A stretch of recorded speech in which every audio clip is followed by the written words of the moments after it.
Happy Friday, Miami. This is Buy, Sell, Hold Miami, a podcast about what's going on in the South Florida real estate market. I'm Peter Zalewski. I'm a condo consultant, expert witness, and founder of the Miami Condo Investing Club. I'm joined here by my co-host, my partner, the moderator of the program, Daniel Hernandez. He's a real estate advisor over at Compass Real Estate in Coconut Grove. He does single-family houses as well as condos. What's going on, Mr. Hernandez? I see you got a jacket on. Is that fashion or is that because the temperature is freezing down here? We're in the 60s.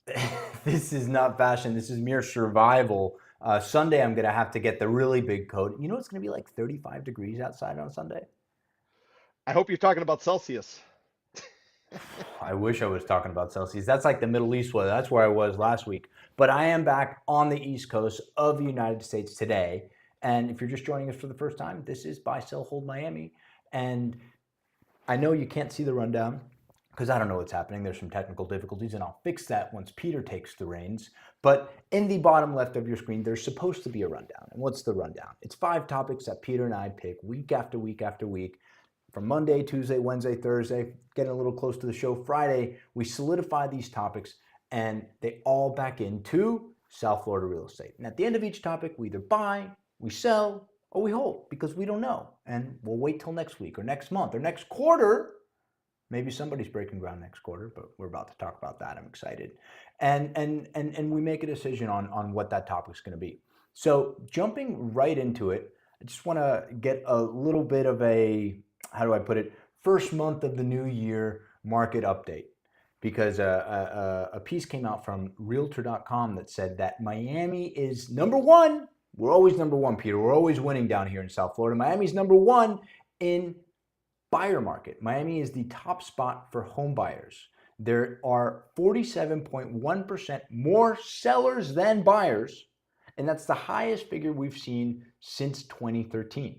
And I know, Peter, you've been talking about delistings. You've been talking about the condo market taking a bath. I mean, if you have the cash, right now is a really nice time for you to go shopping. Am I wrong? We're seeing it. You know, we created this index. We call it the South Florida Condo Association Financial Cliff Index. So short, we call it the Condo Cliff Index. And I update it every single week. And what it tracks is active listings as well as pending sales. It doesn't look at closed sales because closed sales are way too late. They could be 30, 60, 90, maybe 120 days ago. So what good is looking in the past when you could be looking at the future? And what I will tell you is since the beginning of the year, we have seen it surge. It's up close to 8%. And what does that mean? That means deals are getting done at a faster pace than listings are coming on the market. I think South Florida wide, I want to say that the number of pending sales has been up somewhere in the ballpark of 6% or so, practically week over week, while active listings are only going up about 2%. So something is happening. And what I'm venturing to guess is that sellers are cutting their price. And as a result, buyers are getting off the sidelines. They're moving forward and they're taking advantage of what is there in the market. Now, this doesn't mean it's a big deal or a discount. What it does mean, though, is that you are seeing probably some wiggle room on behalf of sellers, enough to spur on buyers. And don't forget, we've had 3 interest rate cuts since September. Mortgage rates are getting downward pressure. They have not yet fallen to where many industry watchers say they have to go. They're still north of 6 handle. Some are saying it's got to be a 5. I'm saying it's got to be a 4 handle to get people to basically cave in and give up their 3 or 4% mortgage and go into something else. So we got a lot of progress. I think when the closed sales data comes out, it's going to suggest we are seeing discounting going on, at least on the condo side. I don't know if that exactly applies to the single family side, but again, we still have too much supply and not enough deals. And the only way to sort of break that logjam is for sellers to capitulate and start to cut their prices. So, but do you think sellers are capitulating, or yes, are they just delisting? Were these sellers ever really sellers to begin with? Did they just see their neighbors in 2021 and 2022 make these crazy gains on their single family home properties, or maybe their vacation homes? Because, you know, your vacation home is your vacation home. It's largely an investment. It's an investment in your own emotional standing. But if I bought a vacation home for a condo for $400,000, and all of a sudden a realtor like you or I, or me, because you're not on the sell side, but comes to you and says, hey, I think I can get you $850 for it, and you only bought this thing 5 or 6 years ago, you're like, do I really like the beach that much? Or do I just want to take the cash and put it somewhere else? Do I want to buy a bigger primary residence? Well, what we've seen again, I only do condos. I don't look at single family houses because those are works of art. A condo in my book is a commodity.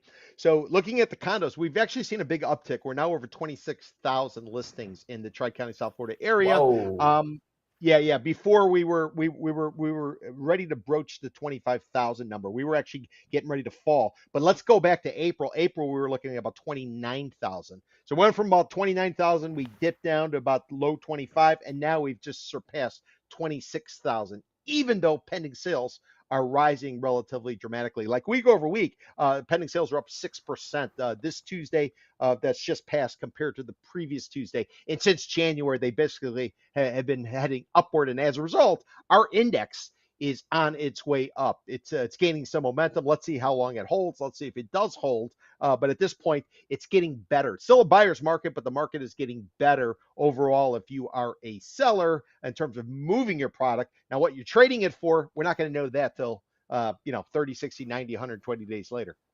And I want to point out that we're talking about the overall market because Yes. the headlines love to talk about ultra luxury, ultra luxury, ultra luxury because ultra luxury, great photos and big numbers. And the ultra luxury market very much is in a totally we're in a different stratosphere when we're talking ultra luxury.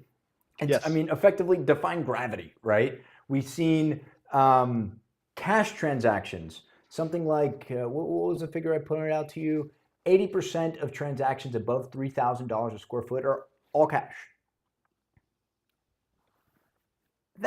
So you're getting 1,000 square foot place for $3 million and you're paying all cash. That's what that means. And most of these places aren't 1,000 square feet; they're 3,000 square feet, or 4,000 square feet. So we're getting in the tens of millions of dollars, and these are people who don't care what Jerome Powell's saying about interest rates because they're just putting down cold hard cash. Well, again, assets are hot right now because everybody's worried about inflation. That's why so many people are going into gold. They don't know where the hell inflation's going. They don't know if there's going to be a decoupling away from the US dollar. Remember, US dollars lost more than 10% since January of last year. Over the course of last year, it's lost 10%. There was a report that came out this week. They had it on Bloomberg as well as CNBC. They're talking about the dollar weakening is probably 1% depreciation annually for the next decade as countries that are no longer in agreement with what the United States stands for, whether it be tariffs, it'd be relationships, it'd be NATO, anything like that. Some of them are trying to get out of U.S. bonds and they're trying to find alternatives. Unfortunately, there's no other place for them to go. But what they are doing is they're lessening the load, if you will, or the bet on the United States, and that is causing the dollar to get weaker. If you listen to Wall Street analysts and all the news that's out there on the financial press. Well, don't I So know it? so I was just overseas and things were woo expensive, as we would say here. Yeah, but the flip side is, Daniel, you're talking about all cash buyers coming in. If you get a 10% discount dollar to the euro and prices are pulling back, hey, that's You're right. you're hitting on both sides. Absolutely. But and this is something we've talked about in the past. You've brought up they published the airline numbers, the Miami Yes. International Airport, the tourists coming in. That number has taken a nosedive because Europeans, the headlines like to say they vote with their feet, and like the Germans, they ain't coming here, which historically has been a really big tourism sort of base for South Florida. So they might not be visiting here as tourists, and they might not be staying at the Lowe's or the Four Seasons or what have you, but the numbers do show that the dollar amount year over year is up 42% from 3.1 billion to 4.4 billion in terms of foreign buyers purchasing properties here. Now, the actual amount of transactions might be down, but the dollar amounts continue to go up. They're not buying condos though, because or maybe they are buying condos. Maybe they're buying condos, but I can tell you overall in South Florida, 12 months of supply. We just took a look at South Beach. This is going to be from Government Cut north of 41st Street. You got 15 months of supply. Then you get integrated downtown Miami, 18 months. If you go into Central Business District, 24 months. Equilibrium is 6 to 6.9 months of supply is what we call it. The Realtor Association will have you believe it's up to 9 months. They moved the goalposts because they don't like how much inventory is out there. So they're saying, well, it's 6, but it could be as high as 9. Basically, what I'm telling you is from a supply perspective, there's way too much product and not enough transactions. But if you're getting this 10% discount on the euro versus the US dollar, and you are seeing a pullback in pricing because sellers got to get out or want to get out, remember, we got brand new changes this year in 2026 with these condo associations where now money has to be set aside to go ahead and pay for necessary fixes that have been identified by licensed architects and licensed engineers, or it's condo associations have to take out loans. So, the cost of condo living is going up. And if you're getting hit with a special assessment, because remember, special assessments come every 10 years, there might be a reason for sellers to head for the exit. And then you're a foreign national coming in here, you love it, and you got the currency bump, you're able to play the arbitrage, and you're going into an asset in an inflationary time. It could make some sense. What about all these new condos coming online, these new developments that are delivering? And I'm talking specifically in the Central Business District because there's a ton of them. What do you think that's going to do to the inventory? 4,300 new units under construction between the Miami River and the MacArthur Causeway. And that's a market that has 10,200 today. So they're going up, 40, 50% over the course of whenever they come online. You got 1,000 new units just in these two towers that are called the 11, both of which are running late if you listen to their original projections. So you got 1,000 units on the same block across from a cabaret, don't call it a strip joint, called 11. It's a bar. It's a bar. It's a bar. The uniform just requires less clothing. It's a bar. It's a bar. Yeah. Listen, if you're going to Disney, take the kids in there. They got a restaurant. It'll be fine. So you threw out a stat before we went live. 4,300 units, you said. How many dogs do we project will be living in these units? Well, this is very interesting. We always say 1.5 people per unit, 0.5 dogs. So you're going to get close to 15,000 units in the Central Business District. If you go by 0.5, basically, half a dog, if that's possible. So, if you're in the dog grooming business, if you got a dog boarding business, Central Business District might be a place for you to put some eyeballs on, no? Yeah, my recommendation is if you are in the Central Business District, walk in the street. Simply because there's no green space and you have 0.5 dogs and every one of these towers is 300 to 400 units. Miami wins top spot for home buyers, buy, sell, hold, Pete. I guess I'd be a buy. I mean, why not? This time of year. Now, if you bring this up in July or August, yeah, I might have a different sentiment, but at this time of year, yeah, it's a buy. Go ahead. So I'm a buy too. Peter, there's something I need to tell you. It's really important. So one of our loyal listeners / BSH field reporters sent me some photographs earlier this week of a certain bayfront site in Brickell with a bunch of dump trucks and materials. And, Peter, it looked an awful lot like Ken Billions' site. Yes.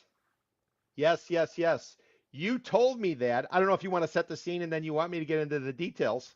Okay, so Ken Billions, Ken Griffin, he has amassed, I think he paid upwards of $600 million for an assemblage right there on Brickell Bay Drive. So Brickell Bay Drive is the street that runs parallel to Brickell Avenue, just east of it, and that's the street that butts up right to the bay.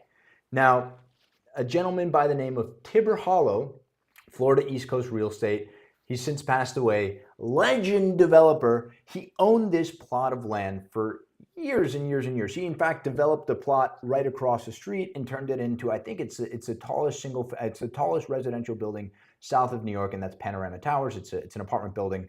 And since his death, he has now his organization now sold that plot of land to I think he is the wealthiest hedge fund manager on the planet, Mr. Ken Griffin. And so it's that lot and then a few other properties off the bay that he's amassed. Now, over the past year or so, a couple of years, he said that he's going to build a 70-something story, 50-something story office tower that's going to be over 1,000 feet tall.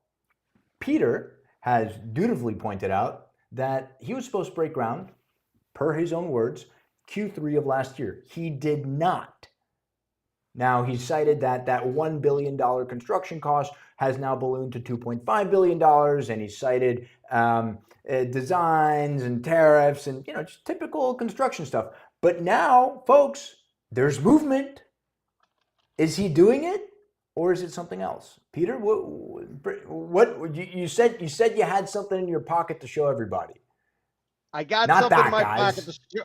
Yeah, I got something in my pocket to show everybody. So let me provide a little bit more context. Ken Billions, Ken Griffin, but one of us made a mistake, called him Ken Billions. So hereby, for that point forward, we call him KB or Ken Billions. Ken Billions comes down here. He buys a pair of units over in the Faena house on Miami Beach. Pays 60 million according to press reports. Exits at 46. Loses his ass. He then goes ahead and he buys this space for which will be his office tower. And I'm pulling up Miami-Dade County records just because I don't want to speculate. Miami-Dade County records are saying that he paid a grand total of $363 million. 363 for that one site.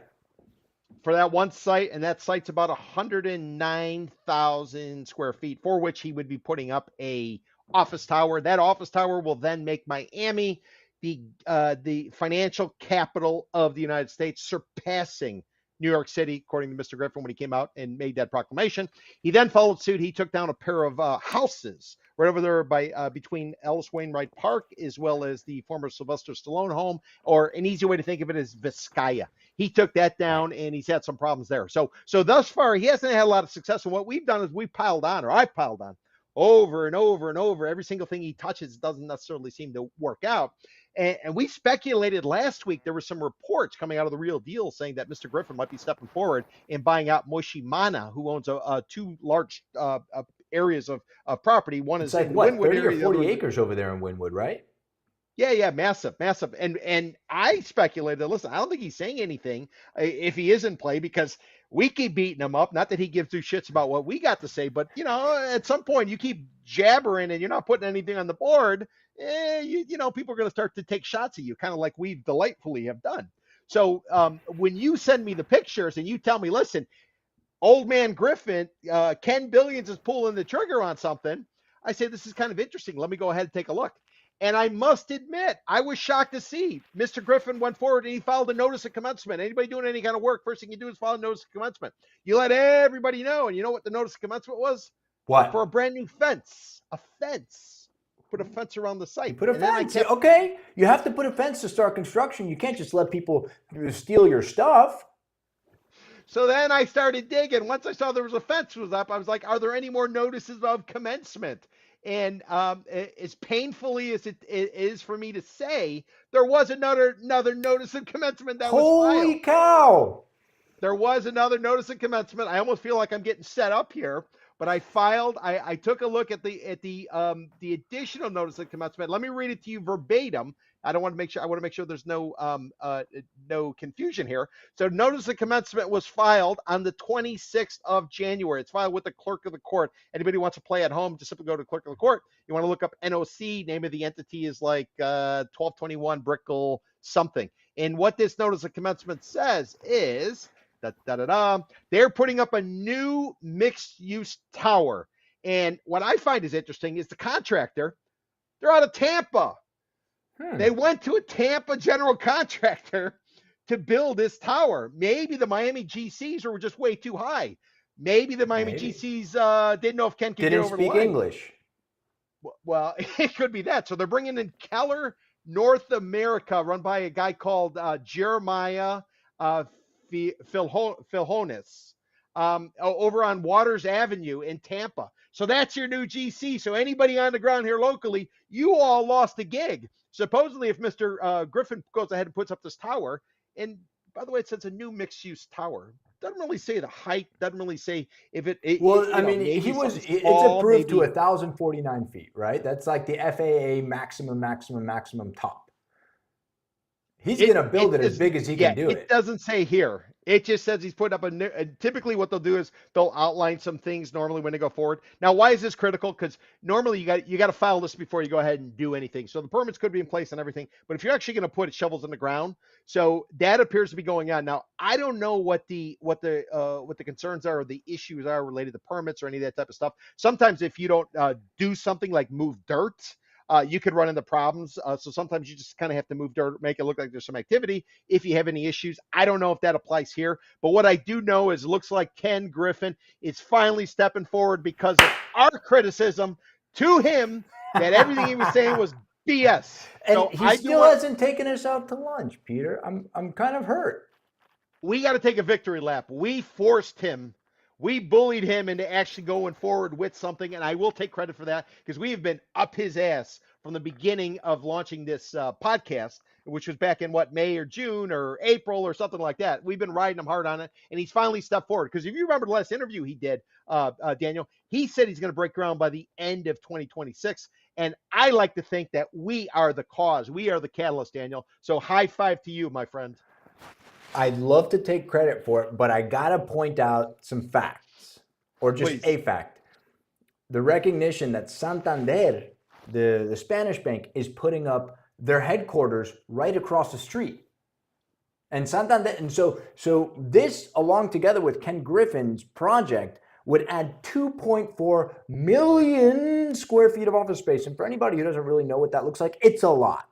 It's a lot. It's 2 super luxury high rises. And this, it's not like one's going to be the poo-poo one and one's going to be the really nice one. They're both going to be marketing to the same sort of people. So it's kind of a race to see like who can get their building leased out first. And Griffin's is going to trade for higher just because it's on the base. So if you want to be close to the power teat, but you don't want to pay $250 a square foot, just go to Santander. I'm sure it's going to be really nice. You got local guys building it. It's the same guys that put up the bond, the Ojedas, the Spanish family. They're developing that for them on behalf of Santander. And they did Barclays. If anybody knows the Barclays centers, yeah, they've been building for a long time around here. One Broadway. Just a local force to be reckoned with. They know their stuff. And then I need to mention the other elephant in the room is Steve Ross pulled out of his 1 million square foot office tower play, and he sold that. There was a JV, and we're going to talk about that in a second. It was a JV with Swire Properties, and they dumped that to Mello, and that was going to be right there on Brickell Avenue next to Brickell City Center. So if all of these 3 projects would have gotten built, you would have had well over 3 million square feet of Class A office space coming in to not just Miami, but a very, very, very small zone in Brickell. And my question is, and I guess Stephen Ross answered it for me, was he didn't seem to think that there was enough demand for it. We will see if there is enough demand for it. I mean,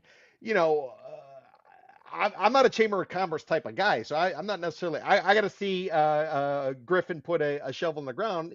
I give him kudos for going forward, supposedly for doing this. But what I will point out is, I always say you got to put 3 projects up in order to have battle scars enough to be able to understand this market. And if you've never built anything before here, and your track record thus far on the real estate hasn't necessarily been that good, and then you bring in a contractor from Tampa.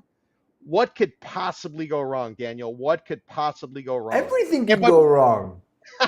Well, what I will tell you, though, I don't see any loan. I don't see a construction loan. Nothing is on the books recorded. So he might be just paying cash along the way. Maybe he's getting a deal out of the Tampa boys. Maybe the Tampa boys need some work, because if you listen to what's going on in Tampa, that market's supposedly imploding.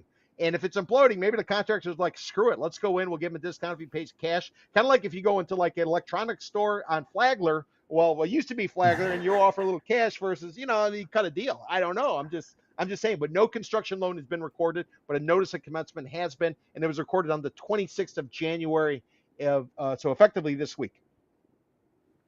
I'm buying. He is objectively moving dirt. I know it's going to pain you to say it, but you.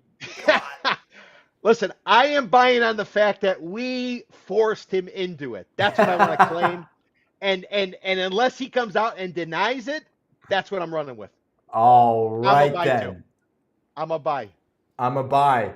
Swire Properties' top dog is out. Henry Bott, gentleman who's been serving as Swire Properties head here in Miami for the past 3 years, he's headed back to jolly old England. Dave Martin, not to be confused with Tara's David or David Martin, he's a Swire VP. He will be stepping into his place effectively March 16th, per reporting from The Real Deal. He had taken the job, I'm talking about Bott. Bott had taken the job from a gentleman named Kieran Bowers, who took the job from local legend Stephen Owens. He was the guy who acquired the dirt for Brickell City Center. Bowers took that flag and completed Brickell City Center, at least the first phase of it or so. But Peter, there's a lot of speculation around two questions, and they both it's the why and the when. And I don't know why I'm saying it like that. I'm not from the Mid Atlantic, but the why question, Peter, is why did Swire in just 3 transactions build up a war chest of about what $750 million, right? So that was 3 transactions. The first one was the aforementioned Steve Ross JV on Brickell Avenue for the 1 million square foot office tower. They sold to Mello for about exactly 211 million. The second was the ready to go development project next to Brickell City Center on the other side that they dumped to Kerzner International. You know them for launching the Atlantis. That was 45 million. That was an acre-sized lot. And then they sold Brickell City Center to Simon Properties, the mall guys, for 512 million. So you add all that up, $768 million, right? So war chest, that's the why. The when is when the hell are they going to break ground on the Mandarin Oriental Residences and Hotel? And so, Peter, I want to preempt your answers, and I'm going to start with the low-hanging fruit, which is the when. And so the when are they going to break ground on the Mandarin? Peter would say they're not. The why, I don't know, Peter. What are they going to do with all this cash if it's not for financing the Mandarin? Like, what if they're not going to do the Mandarin? What the hell did they do with? Why do they have all this cash on hand? All right, so let's get the name straight. We got Owens, Old Man Owens. He's the one who pretty much was the Steve Jobs. I want everybody to think of Apple. Remember, Apple had Steve Jobs. It went into the shitter and it was able to come back. Steve Jobs made it happen. Then, because of health, he passed. Tim Cook takes over. He's an administrator. He executes stuff. He's not a big picture thinker. So we've made the comparison many times on this podcast. Owens, who got the Brickell City Center over the finish line, he's the one who pretty much blew out most of Brickell Key, with the exception of one site and soon to be a second site where they're raising the Mandarin Oriental. We said Owens was a Steve Jobs, and what's his name? Bowers, Daniel? Kieran Bowers. Yeah, Bowers. So Bowers was basically the Tim Cook. He was an administrator. He didn't have anything under his belt other than liquidating, dumping, getting rid of, offloading, and that's all he's done. It's all he's done is offload his stuff. I said he didn't have the vision to necessarily go forward. He definitely didn't have the track record to go forward. It was Bowers. Now it's Bott. It's been two since Owens. Yeah. Okay. So, but basically nobody had a track record to go forward. So what I would sort of say is, given the current economy and given everything you're hearing about overseas, and is the United States a safe investment? Are people going to show up for FIFA matches, for the World Cup, just a general thing? I would almost say the new replacement is almost a place setter. Just plug him in there, kick it around, do some pre-sales. I don't think anybody's putting a shovel in the ground. I mean, Ken Griffin, he supposedly filed a notice of commencement on his office tower. Maybe he's going to go forward. But why would you possibly want to go forward and begin the construction today on the Mandarin Oriental site? Because you have so many buyers who are going to be working in these ultra luxury office towers across the way. Okay, so that office tower, what is it supposed to be for Ken Griffin? 70 stories or so, and developers have told me you do one floor every 10 days, working days. That includes the foundations and everything, so you kind of play it out. It's going to be a 3-year build. Now, the Mandarin probably comparable, similar type of time, and maybe when we get on the other side of it. Mandarin scheduled delivery, I think, is either Q4 29 or later.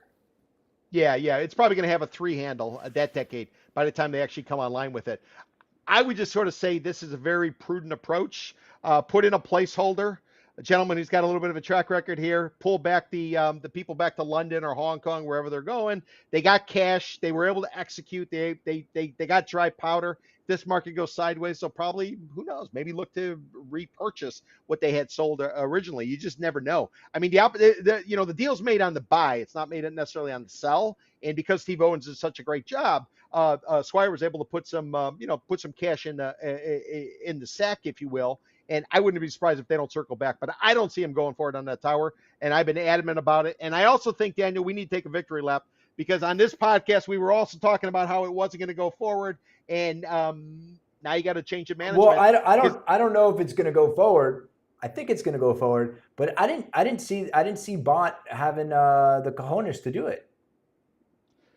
If you're somebody who basically, you're the one you're an operating officer. You're not like the chief executive officer making big picture decisions. This is like the office manager deciding, do we have enough ink in the printer? Do we have enough paper? It's not the big picture who's basically going to make a decision like, hey, we're in the automobile EV manufacturing, and let's drop that and let's start making robots.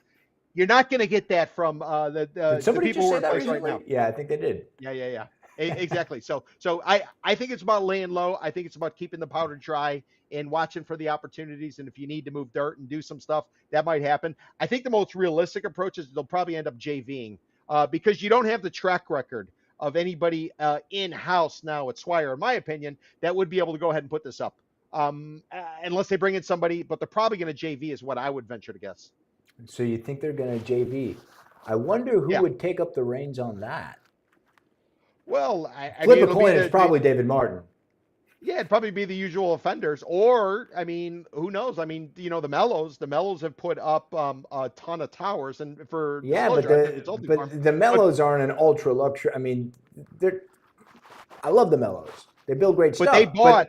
But they're not. But they have a relationship. They bought. They bought the Stephen Ross site. Sure.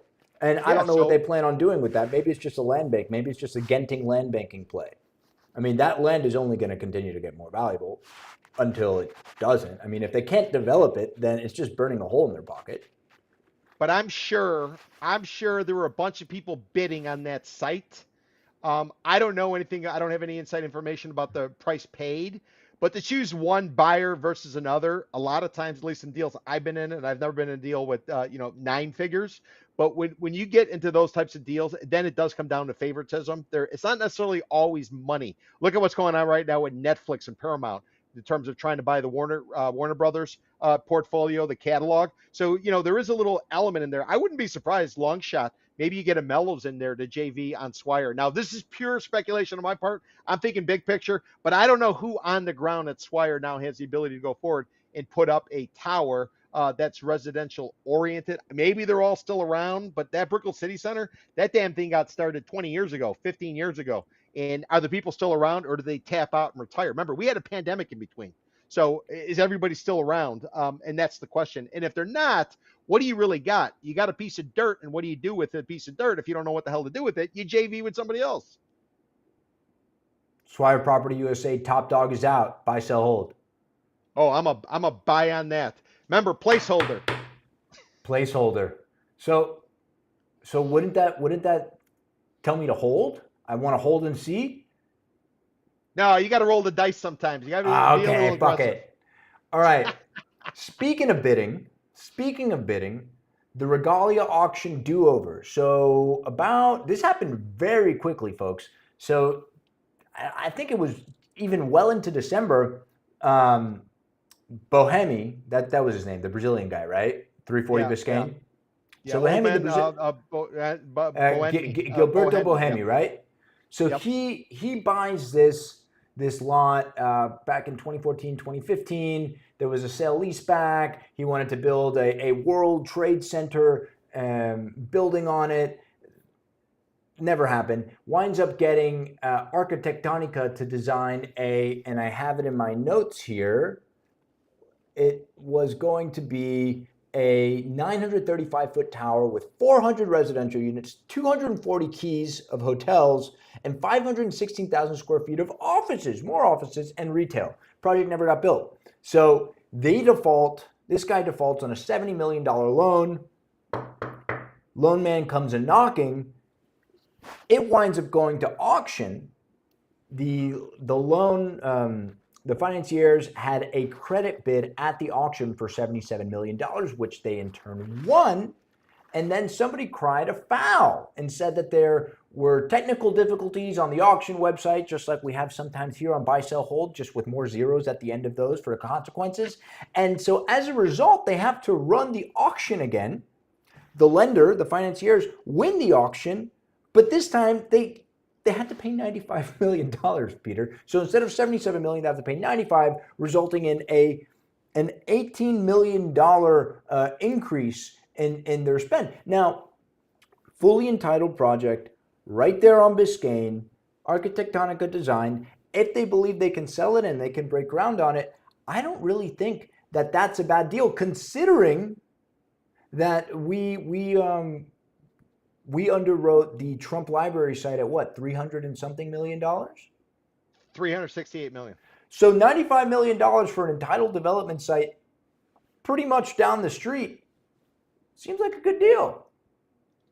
Especially if you consider the $520 million dropped on the other side of the river and immediately north of where Ken Griffin's putting up his office tower. They paid $520 million for that site versus this for south of $100 million. Both can't be Dude, that true, sounds right? Somebody made a bad deal. well. I would venture to guess I'd rather be on the side of whoever bought Old Man Bomeni's site rather than whoever paid for the site north of Ken Griffin. I think these people who were south of Brickell completely overpaid. We'll have to see how it plays out. But listen. So if you're the lender and you take back basically this particular site and you had to do a do-over because of technicalities or whatever, somebody basically ran up the price on you. Somebody got something in. They probably knew they weren't going to be the highest bidder. But if you can throw it up, throw in enough offers and bids, you're able to jack it up and make. Well, there was only so there was only one bidder. They only had one other bidder in the competition, and they came up $5 million. So the reports say, and they lost. So I'm looking at it from the outside, guys. I have no idea what happened in this auction other than what's reported and what I can see as an observer. But to me, it seems like that was a straw bid. That was a straw man bidder to drive up the price. No? I used to go to the courthouse auctions. Courthouse auction, what everybody used to talk about. It didn't actually go on the courthouse. Courthouse across the street. We're talking about in Miami-Dade County on Flagler. Now it's not online. So what they would do back in the day is you had all these guys who understood the auction, and if somebody new was coming into town or somebody they didn't like was going to play in their what do they call it, playground, what they would do is they would run up the price and make it so costly and so difficult that you never really kind of wanted to come back. And when I hear of this deal where, there was an issue with the auction and then they have to do it again and all of a sudden the lenders, has to be in even more, that to me suggests like somebody was running it up. A lender, unless they are in the business of loan to own, where they give you a loan and they hope that they can take it back, what the hell are they going to do with the dirt? If it was put out to market and it didn't trade for the price that they necessarily think it's worth, I mean, they had to make sure they protected their position, but what's it really worth? I think the end user probably for this site is probably going to be with the guys next door who are building the Waldorf Astoria. Because if you're in the Waldorf Astoria and somebody's able to effectively go ahead and block some of your views, that could really sort of create issues. Much like, and let's take our little drone, Daniel. Let's fly over from Greater Downtown Miami, Biscayne Boulevard. Let's go over to Sunny House Beach. If you fly over there when you're coming from Bell Harbor through Haulover Beach, where you got the nude beach on the right when you get to Sunny House Beach, there's a little shitty condo called the Tropicana, 8 stories or so. Right behind that is the Ritz-Carlton. And the Ritz-Carlton, what they did is they sent straw buyers in there, Ghetto Di Fortuna and Manuel Grosskopf. They sent in buyers, according to the Wall Street Journal, and they bought enough so they could block anybody who looked to terminate. So what I'm telling you is when you're selling condos, which is what Waldorf Astoria is trying to do, $50 million price tags, you need to do something to make sure that you don't screw up your end users unless you're the one screwing them yourself when you do a phase 2. Much like you saw with a project called Platinum up in Biscayne Boulevard, and then Biscayne Beach came in and blocked it. So I would not be surprised if PMG doesn't somehow, some way end up with this, assuming everything goes well with their Club 11 condo towers 1 and 2, which are about 1,000 units located a few blocks up north and to the west. It is worth mentioning that first 11 tower, I don't know if they're fully sold out of the second one, but that first 11 tower sold out in record time. I mean, talk about tremendous timing. They launched sales right as the crypto Miami, crypto bull Francis Suarez whole rally happened. I think they sold that thing out in a matter of weeks. That's what they were saying. Yeah, I mean, they were going to the sales center. They were going to the Mana Center so they could go to the Bitcoin conference. They were going to Miami-Dade College so they could rub the nose of the crypto bull that's located right there at Miami-Dade College. This was the thing. This is when they were dropping 20 G's to go out for a night and go to live and go ahead and party. I don't know if those people are still around anymore, are they? I know Miami Coin's not. No, it is most certainly not. But Francis Suarez bought a $7-something million house, so maybe he held on to some. Regalia auction do over, Peter. Buy, sell, hold. I'm a buy. I think it's good. I think we're going to have some more controversy going forward because people at Waldorf Astoria, they got to be seriously concerned about what's going to go on in that site. So watch them to step forward and get involved somehow, some way so they can control their own fate. I'm a hold on it. I would have been a sell because, I mean, the do over.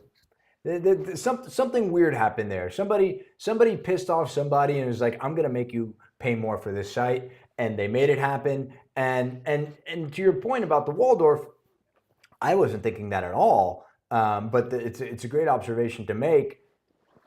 Maybe this Cirrus person, these guys in New York, they flip it to PMG. I think that would be a good buy. And even if they wanted to turn a slight profit, PMG would still get a deal on that site. Daniel, don't read too much into the auction having to do a redo. It's kind of like Miami-Dade College Board of Trustees. They had to do a revote. They just simply did the revote when they were deciding whether or not Yeah, to but give it didn't cost President. them. It didn't cost anybody an additional $18 million to do the revote. Yeah, but doing a revote, it's not a big deal. It's just, it's just a technicality, not a big deal at all. In Hialeah, mind you.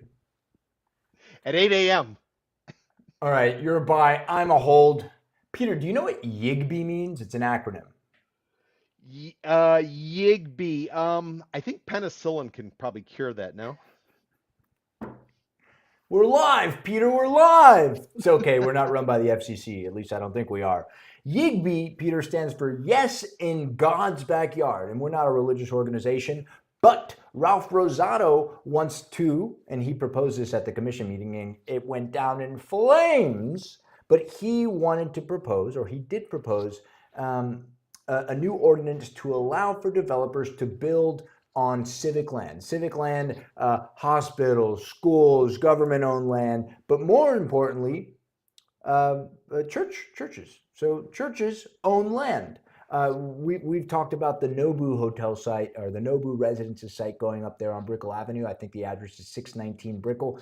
That was a really contentious transaction because there's a congregational church there. And they said, hey, this is really valuable and we're going to sell it to a developer. And they did, much to the detriment of their constituents. Do you say constituents in a church? No, you say the flock. The congregation, I'm sorry. Yeah, parishioners, whatever. Yep. The parishioners. So they sold that, and so Ralph Rosado, recognizing, and rightfully so, that there is an affordability crisis across the county, across the state. The county faces a shortage, and I quote, of 90,181 units for households earning below 80% AMI. That's average median income, approximately $75,000 a year. So we need a ton more housing.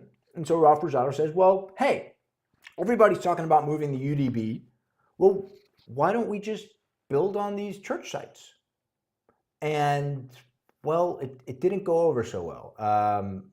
So they identified 668 religious and civic properties spanning nearly 1,800 acres for housing development. And he lost the vote, 4-1.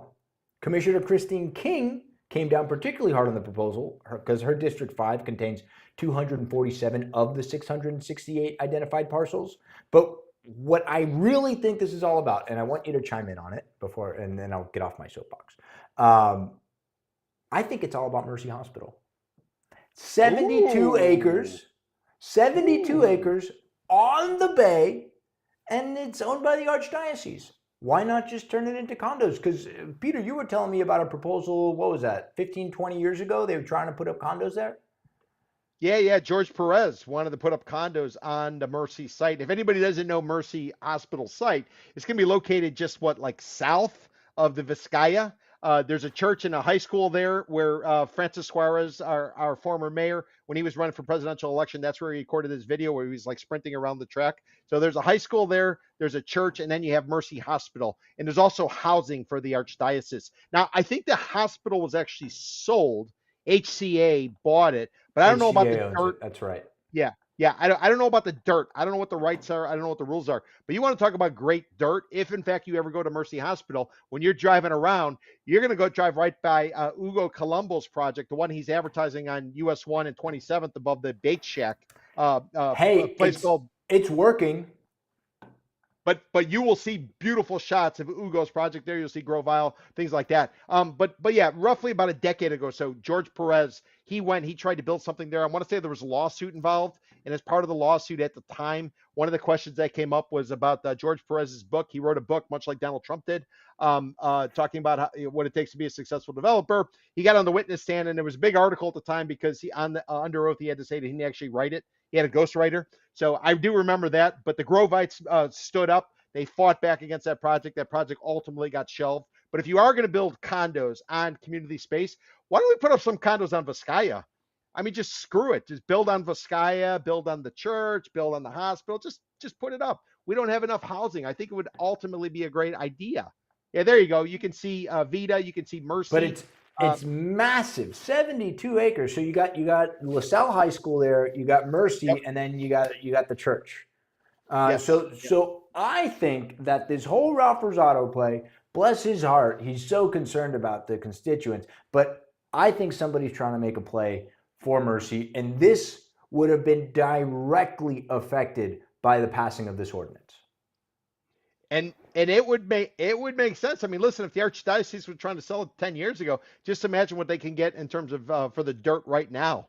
Again, Daniel, I don't know who owns the dirt. I don't know if it's HCA which owns a hospital now, No, or well, no. HCA owns a hospital, but the archdiocese still owns the dirt.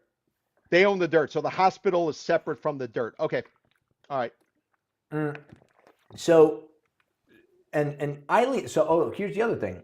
So even though it got shut down, and we're going to do a quick civics lesson, municipal civics lesson. So we have 5 commissioners in the city of Miami. And remember, we're just talking about the city of Miami. The Miami-Dade County has its own commissioners, and the city of Miami is one of 34 municipalities within the county. But we always talk about Miami, Miami, Miami because that's Brickell. That's basically where we are.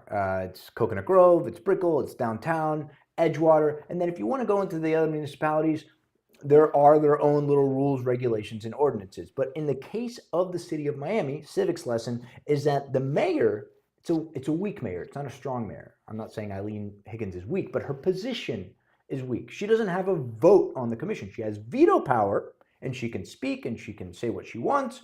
But ultimately, it's the commissioners, there's 5 of them, who make those decisions. And then they have the city manager who is hired by the mayor, and then he implements it. He's like the COO, right? So the mayor, Eileen Higgins, after this ordinance got voted down on by the rest of the commission, she came out and said, hey, I think that's a pretty good idea. Now, we do need to point out that Eileen Higgins was financed by largely developers. So is this just her being sort of goody two-shoes and sticking up for the affordability crisis, or are there special interests, talking to her and talking out of her mouth? I don't know.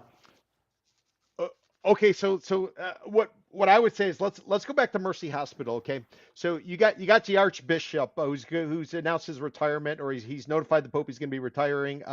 Archbishop Wensky. So I would just look at a property appraiser records, Daniel. So the way the dirt breaks out is, and if you could pull up the Mercy site. So on the right or to the north, if you will, you're going to have right there. Yeah, on the right where you see the circular area and the high school with the track, that's all owned by the archdiocese.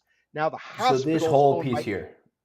yeah, everything east. Because remember, they got a fence there. If you're ever at the hospital, you try to walk over to the church or anything because there's like a bay walk, you're not going to be able to do it. They have it fenced off. So the church and hospital are owned by the archdiocese.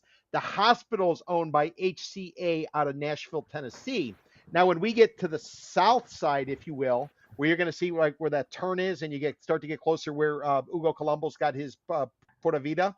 Yep. So all of that initially is going to be owned by HCA, but then you're going to get into archdiocese housing. So there'll be dirt. Right. We see it right here. Archbishop Carroll Manor.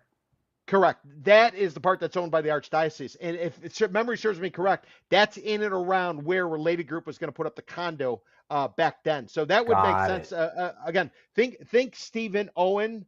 He leaves Brickell City Center. He leaves Swire. They bring somebody in to basically liquid everything. Archbishop Wensky's announced that he's reached that age. It's required by the Vatican to go ahead and notify. So he's notified. Maybe this is a play basically on the way out, so he could shore up the church. Maybe they say, okay, if we can get this approved, let's go ahead. We got two pieces of real estate besides the hospital. Excuse me, besides the church and the high school. Why don't we look to JV or sell it off or do whatever? Because that's obviously underutilized dirt right there for that location. And just imagine what kind of price you would be. So Daniel, I think you're dead on in the way you're reading this. And the question is, can they get it over the finish line this time versus last time? I don't know, man. I think Ralph Rosado's plea, and I'm going to call it a plea because he got shot down so hard, I think he was just unprepared for it. I mean, there wasn't even a pastor at the commission meeting. There was no representation from the religious community here. If the religious community wants to give back to the constituents and they want to recognize that there's an affordability crisis and they want to say, hey, yes, we do have all this underutilized land. Yes, commission, you should help us out. But either he didn't think about doing that, or, to his detriment, he tried and they said, no freaking way. Yeah. Well, remember, Rosado was a replacement for the commissioner who passed. So he's been in there a short period of time. I don't know what kind of traction he has. This might be a great way to basically generate, especially if we are going to have an election coming up because of everything we talked about last week with Commissioner Pardo and changing, how many years is a term and trying to get it all aligned and in the same, so it's in the same parallel in the groove. Maybe it's a good way to sort of generate some developer contributions, some developer donations. I don't know. I don't know Commissioner Rosado at all. I've been to some events where he's been there. He seems like a nice enough guy. No, But hey, listen, you want to come on the show and talk about it? I want to hear your side of the story. Let's figure it out, because I'm all about building for affordability. We throw the word around affordability a lot. Some people think it's synonymous with workforce housing. It's not. Just because we say, oh, we build for 90% AMI. When we talk about affordable housing, we're not talking about people who make $95,000 a year. We're talking about people who make less than $70,000, less than $60,000 a year. So if we're talking about building for these folks, sure. But then where do the percentages fall, right? Because we talk about Live Local, we talk about Transit Station Neighborhood Development, the TSND, the Miami City Ordinance for Workforce Housing, and they all have different thresholds for workforce, or now we call it, because it's more PC, politically correct, attainable housing. Because workforce housing does, because it's not just for blue collar people. White collar people need workforce or attainable housing. And so what are the percentage thresholds that are going to be required by the municipalities for developers to build? Is it going to be 5% attainable in 95% stuff that you're trying to sell for $2,500 a square foot? Because if that's what you're talking about, then get the hell out of here. Is it going to be 10% and 90%? Because if you're talking about that, get the hell out of here. 20, 80, get the hell out of here. It needs to be a significant part of the development. And I think that's what Live Local is trying to do. Their threshold is 40%. That's an awful lot. And that's where I was going with it, Daniel. That's where I was going with it. And listen, you're on Google Maps. Can you do a measured distance? Take that site we're talking about, do a measured distance to the north and show me Brickell, and do a measured distance to the south and show me the Grove. Because this would be a perfect Live Local site. If you're within a 1 mile radius, and I'm not an expert on planning and zoning, but if you take that site of basically where the church has residential for the people within the the organization, and if you go a mile either direction and you could do Live Local, imagine taking something from Brickell and parking it in right over there. And I know there's certain stipulations and other things, but wow, you want to set the Grovites off. This is the perfect way to go into a weekend. You let them know that there might be a Live Local there where they're putting up a 30, 40-story tower. That would just be something to see. That might replace the former city commission administration where we used to have the mariachi bands and the guys dressed up in the chicken outfits and stuff like that. This might actually be a lot of fun. Well, it's definitely within a mile of the Vizcaya station, but if you remember when they drew the lines for TSND, yeah, the Grove is totally excluded. Yeah, but not from Live Local. Live Local state. Correct. Oh, what about going towards downtown Grove, downtown Coconut Grove? Because you got Downtown some Coconut. towers over there, like, yeah, What did we say? Green Street. Let's say Green Street. That should be yep, that's a good POI. 10 minutes? more than a mile, 2 miles. 2 miles. Okay, so they probably have to tap into what's going on in Brickell. What about if you jump across the bay? Well, No, I well, don't think you'd have any. Una's probably within a mile of there. There you go. What's Una? 50 stories? At least, dude. 1.4 miles. Okay, Oh, just outside. but they could build 15 stories because Grove Isle's right there, right? What is Grove Isle? Yeah, 18 stories, exactly. 19 stories? And Vita too from No, Hugo Colombo. Vita's like 6 stories tall. Vita's nothing. Um, Yeah. but what Peter's trying to say, guys, is so Live Local allows you to build height depending on it's a 1 mile radius around the site, the proposed Live Local site.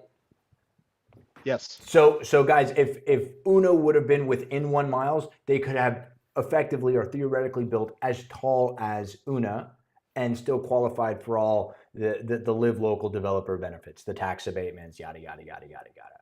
Oh, and most As long as they carved out the units. Yep. Yep. as Yep. long as they carved out the units. So, For the workforce. Yep. what do you think about Yigby, Pete? As an idea, Listen, I'm a not particular to this Mercy site, just yeah. overall. I I don't personally have a problem with it. I think we have too many people who are too entitled. I think we should have higher density. I like the higher density. I don't know what you're doing with a church located right on the bay, personally. Because there was To nothing me, there before. There was nothing. no. I mean, I totally get that, but I don't know why you would have a church on a high school directly on a bay. It's one thing if it's a private school where you're dropping, 20 Carrollton, grand a year. Ransom. Yeah, got Yeah, it. yeah, yeah, yeah.